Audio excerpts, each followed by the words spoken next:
El siguiente en hablar va a ser el doctor Manuel de Besa, que todo el mundo conoce de Madrid, prestigioso cirujano y muy conocido en la cooperación sanitaria desde hace muchísimos años. Cirujano por vocación, viajero por pasión y escritor por afición. Es jefe de la unidad de coloproctología del Hospital Ramón y Cajal y también del Ruber Internacional. Conoce casi un centenar de países repartidos por los 5 continentes y recientemente publicó una novela basada en hechos reales sobre sus vivencias como cirujano en Madagascar. Es ante todo un humanista, lo que le ha llevado a volcar una parte de su actividad profesional en África, de la que nos va a hablar hoy. Pues para mí es importantísimo el que hayan tenido esta iniciativa. Siento una satisfacción grande de ver lo llena que está el aula y especialmente con gente tan joven. Esperamos que después de estas jornadas se sumen muchos a todos estos proyectos. Yo inicié mi actividad humanitaria como médico cuando tenía 15 años. Sí, cuando tenía 15 años mi padre era cirujano, me regaló la biografía de un cirujano que se llamaba Albert Schweitzer, que fue Premio Nobel de la Paz, que fundó en el Gabón un hospital. Y a mí aquello me impactó y decidí que algún día, tarde o temprano, a mí me gustaría hacer algo similar. Inicialmente, mi actividad de forma, digamos, más de una forma más organizada, en países del tercer mundo, comenzó en Camerún, allí por hace unos 12 años, en un hospital recién inaugurado, perteneciente a una orden religiosa, las Siervas de María, en Bamenda, un hospital que en aquel momento no tenía ninguna dotación. Aquí ven, operábamos con una lámpara de flexo, pero antes de tener estas mesas de quirófano, la primera vez que fuimos, operábamos en una mesa de cocina. No les pongo imágenes de esas, ya han visto las condiciones en las que se trabaja en África, pero progresivamente fuimos dotando ese hospital y gracias a una serie de conferencias y de información que fui dando, se fueron sumando grupos de personas y hoy en ese hospital de Bamenda y en otro que también tiene la misma orden religiosa en Widicom, en una zona de la selva, pues prácticamente van 4 o 5 grupos al año a realizar diferentes tipos de intervenciones. En un momento determinado se informaron otra orden religiosa, las Hijas de la Caridad, que había realizado esta misión en Camerún y vinieron a pedirme que si podía hacer lo mismo en un hospital que tenían ellas en Madagascar. Eso era una antigua misión, una leprosería de 105 años de antigüedad y allí no se habían hecho operaciones nunca, no se habían atendido tampoco partos. Es una zona bellísima, pero es una zona muy pobre en el sudeste de Madagascar y en cuanto yo vi las imágenes que me mostraron decidí que ese año iríamos a Madagascar y desde el año 2005 ya no hemos dejado de asistir. Hicimos lo que era un pequeño dispensario dentro de la misión, donde atendían a los pacientes leprosos. Construimos, con la ayuda de una serie de donantes que, por información que fuimos dando, hicieron diferentes aportaciones a las monjas y finalmente pudimos construir un pequeño bloque quirúrgico, que es ese que ven en la imagen de la izquierda, donde disponemos ya de un quirófano con 2 mesas y podemos realizar intervenciones de todo tipo. Asimismo, nuestro programa, cada vez que vamos, incluye formación a personal nativo, tanto médicos como enfermeras. De tal manera que ya, por ejemplo, el año pasado, en conjunto, entre los grupos que hemos ido, se han realizado más de 400 intervenciones de todo tipo. Pero los que no me conocen se preguntarán yo por qué decidí yo en un momento determinado pues dedicar una parte importante de mi vida y también del tiempo de descanso veraniego a desarrollar esta labor médico-humanitaria en estos países y especialmente en África.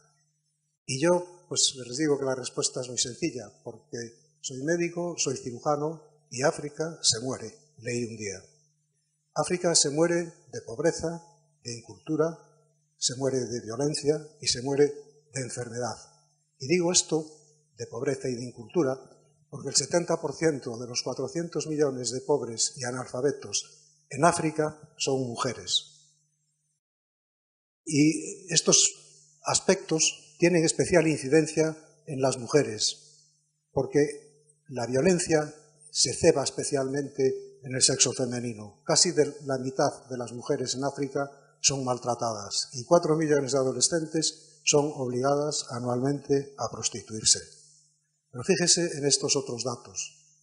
En el Congo se producen más de 200.000 violaciones al año, es decir, una aproximadamente cada 2 minutos.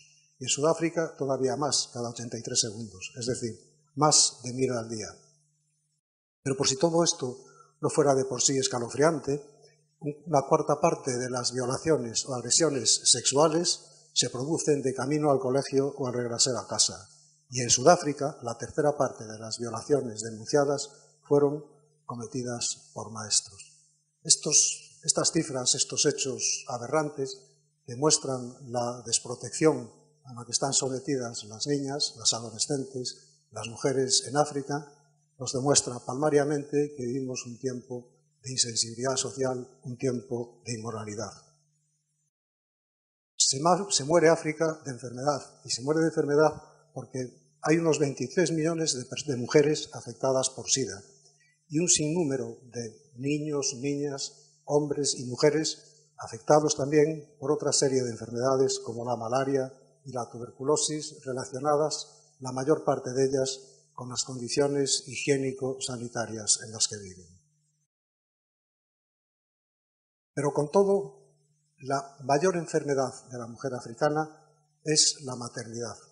En el mundo se produce aproximadamente una muerte por minuto en las mujeres que dan a luz. Es decir, en África, en la que ocurren más de la mitad de esas muertes, se producen aproximadamente 500.000 muertes de mujeres dando a luz al año. En Níger, por ejemplo, se produce una muerte de cada 7 partos, mientras que en Irlanda ocurre en una de 48.000. Y todavía es más impactante, si cabe, el hecho de que, por ejemplo, en Kenia, la tercera parte de las muertes maternas son por aborto provocado y la mitad de ellas ocurren en adolescentes. Por todas esas razones, en África, cada año, se quedan huérfanos de madre aproximadamente 2,5 millones de niños y niñas que van a ser excluidos de la salud, de la comida, de la educación. Van a ser niños que van a sufrir todo tipo de vejaciones, que van a ser víctimas de enfermedades. Van a ser niños, millones de ellos, analfabetos, más flacos, más bajos, que van a ser explotados, que van a ser excluidos de la sociedad, porque ya no son los que están abajo, son los que sobran. Como diría Fernando Pessoa. África se muere porque además 4,5 millones de niños fallecen cada año y especialmente este problema tiene especial impacto en las niñas, que tienen 5 veces más probabilidades de morirse que los niños. ¿Por qué ocurre todo esto? Hay una serie de factores locales que lo explican, factores de tipo político, de tipo moral, porque muchos de los países, o la mayor parte de los países africanos, están gobernados por gobernantes despóticos, por gobernantes corruptos que consideran que sus súbditos son, o que los habitantes de su país no son ciudadanos, son súbditos. Pero también por factores socioeconómicos, de los cuales analizaremos unos cuantos a continuación. Y también, hay que decirlo, por la ayuda internacional, muchas veces insuficiente y otras, desgraciadamente, mal dirigida. Fíjense en estas imágenes que les voy a proyectar ahora. Este es un centro de salud de una zona selvática del Camerún. Y así es como está por dentro. Y esto es la sala de urgencias del Hospital Público de Farafangana, de Madagascar, donde nosotros vamos a operar. Y estas son algunas de las habitaciones. Yo creo que sobran más palabras. En conjunto, en África subsahariana, están 19 de los 20 países con mayor índice de mortalidad infantil y materno-neonatal. Pero, desgraciadamente, y esto es lo que más debe de sobrecoger y lo que más debe de hacernos avergonzar de estas cifras, es que en el 85% de los casos esas muertes serían evitables. Y el 50% de los recién nacidos que fallecen lo hacen en las primeras 24 horas de vida. ¿Por qué? Porque no tienen asistencia sanitaria ninguna en el momento del nacimiento. Los factores socioeconómicos tienen un gran impacto en todo esto que hemos dicho. ¿Por qué? El 90% de las mujeres en África no tiene acceso o tiene un acceso muy difícil a los hospitales. A veces tienen que salvar obstáculos geográficos en condiciones muy penosas, utilizando medios, a veces también muy primitivos, o la mayor parte de las veces muy primitivos, y eso si las condiciones climatológicas lo permiten. Además, en las zonas rurales de África, que es en donde se acumula el 80-90% de la población, existe un médico por 100.000 habitantes, siendo el número de matronas muchísimo menor. Otro de los factores es la falta de recursos económicos, mejor dicho, la pobreza en estado puro. En África hay unos 400 millones de pobres que viven con menos de $1 al día. Y además, cuando acuden a los hospitales públicos, la mayor parte de ellos tienen que pagar sus medicinas, tienen que pagarle a las enfermeras para que les pongan la medicación, tienen que pagarle a los médicos para que los vean, tienen que pagarle a los cirujanos para que los operen. Otro factor de gran impacto es que en África la mujer no tiene capacidad decisoria autónoma. Es el hombre el que piensa, el que decide, el que hace, el que deshace. Y la mujer, con su pobre nivel cultural, no es capaz de identificar los factores de riesgo de complicaciones y de posible muerte durante el embarazo y el parto. Pero además hay un hecho cultural. Un porcentaje importante de esas mujeres desconfían del parto institucional. ¿Qué es eso de ir a un hospital a dar a luz?, se preguntan. Mejor en la choza, donde siempre lo hicimos, atendidas por nadie o atendidas por la madre o por la partera, que naturalmente no tiene ningún estudio profesional. De esta forma, menos del 40% de las parturientas africanas reciben asistencia por personal cualificado. Pero fíjense en este dato la importancia que tiene.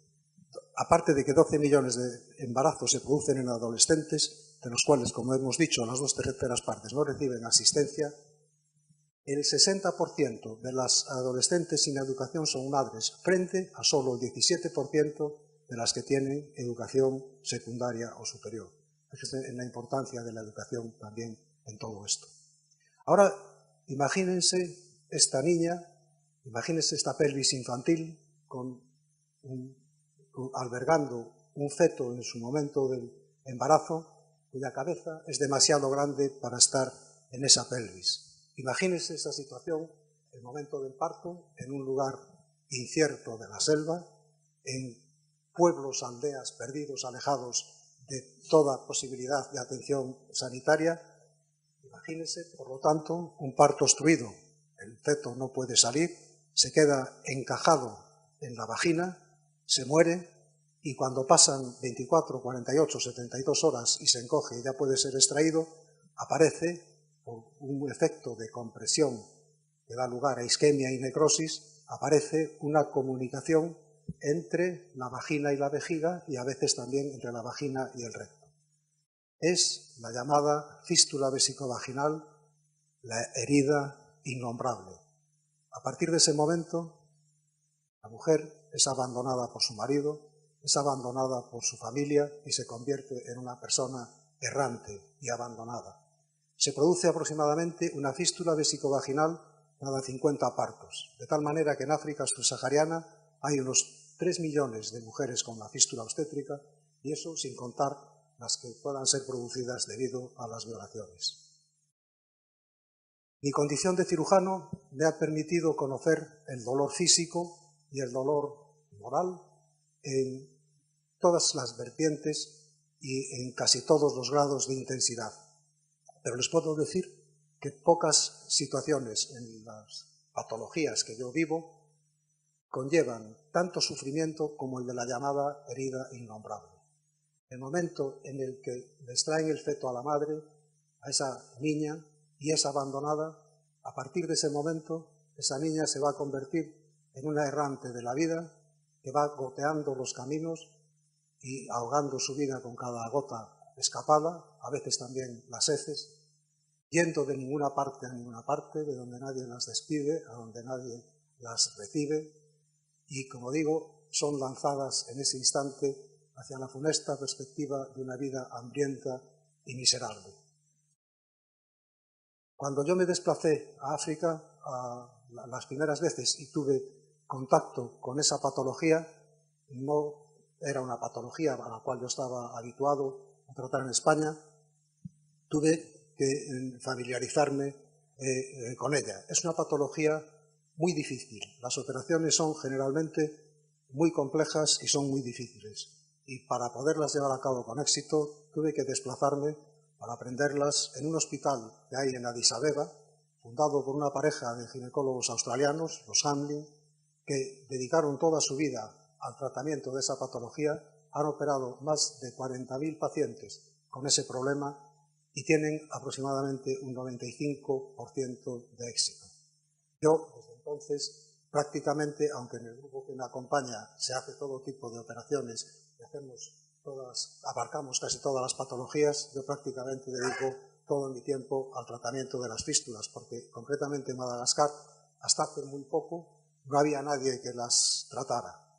Desgraciadamente, todavía no puedo alcanzar ese 95% de éxitos, pero estoy cerca del 85%, con lo cual me siento extraordinariamente satisfecho por poder devolverles a esas niñas una sonrisa, el derecho a respirar un aire limpio, el derecho a una luz sin sombras, el derecho a una rosa, el derecho a la vida.